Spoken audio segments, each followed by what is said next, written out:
सुप्रभात छात्रों, आज हम आप लोगों को उपशास्त्री प्रथम वर्ष का कक्षा लेंगे, जिसमें हम जगदीश चंद्र माथुर जी का ओ सादा नीरा निबंध के बारे में बताएंगे। उससे पहले हम जगदीश चंद्र माथुर जी के जीवन परिचय के बारे में बताएंगे, उनके जन्म, निधन, उनकी शिक्षा कैसे प्राप्त हुई, उनका कार्यक्षेत्र कहाँ कहाँ रहा है, उनको कौन कौन से सम्मान प्राप्त हुए हैं और उनकी कौन कौन सी कृतियाँ हैं, इन सारी चीज़ों के बारे में हम आप लोगों को बताएंगे।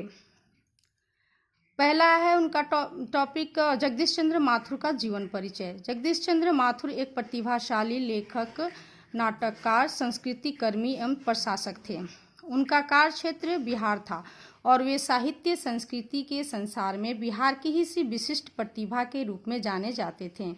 इतिहास, संस्कृति, परंपरा और लोक वार्ता की भूमिका उनके दृष्टिकोण के निर्माण में आधारभूत थी।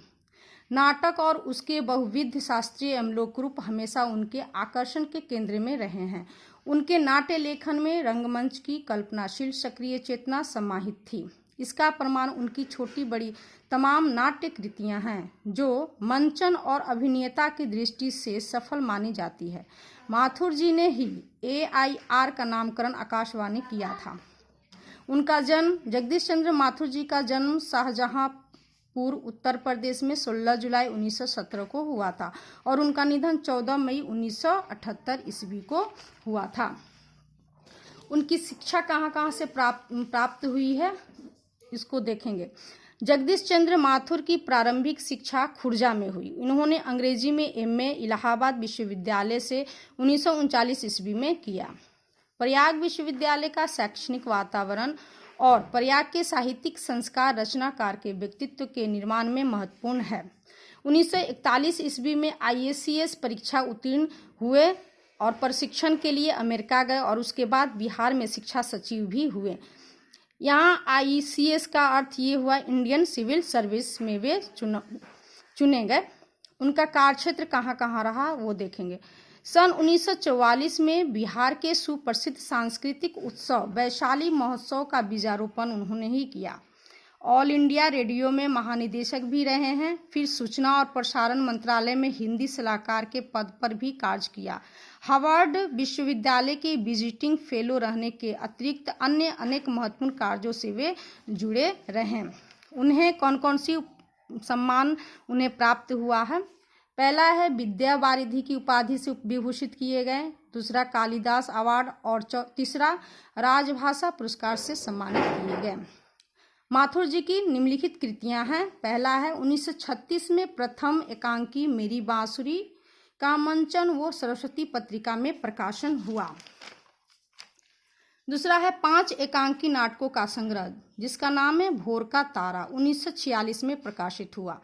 ओ मेरे सपने 1950 में। उन्होंने और बहुत सारी नाटकों को लिखा है, जिसमें ओ मेरे सपने 1950, मेरे श्रेष्ठ रंग एकांकी, कोणार्क 1951 में, बंदी 1954 में, शारदिया 1959 में, पहला राजा 1969 में, दशरथ नंदन 1974 में, कुंवर सिंह की टेक 1954 में और गगन सवारी नाटक 1958 के अलावा 2 कठपुतली नाटक भी उन्होंने लिखा है।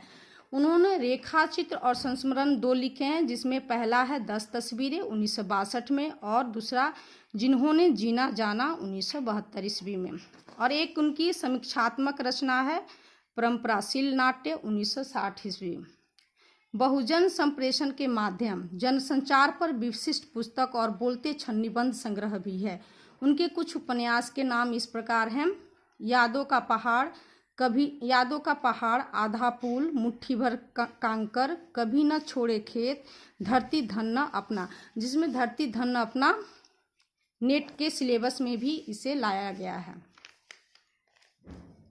श्री माथुर जी के लेखन में रचना भूमि का दायरा अपेक्षिक रूप से सीमित और छोटा है।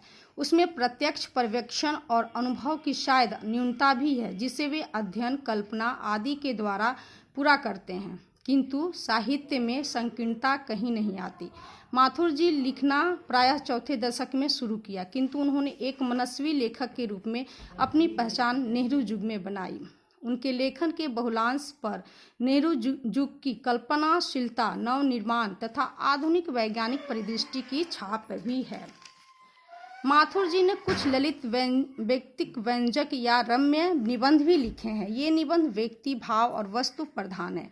इनसे एक निबंध उनकी पुस्तक बोलते क्षण से पाठ के रूप में प्रस्तुत है, जिसमें उनकी तीनों कोटियों के निबंधों का समाहार है। यह निबंध सदानीरा गंडक को निर्मित मानकर लिखा गया है, पर उसके किनारे के संस्कृति और जीवन प्रवाह की अंतरंग झांकियां पेश करता हुआ जैसे स्वयं गंडक की तरह प्रभावित होता दिखलाई पड़ता है। धन्यवाद। इसके आगे का सारांश जो है, निबंध का सारांश अगले क्लास में हम बताएंगे।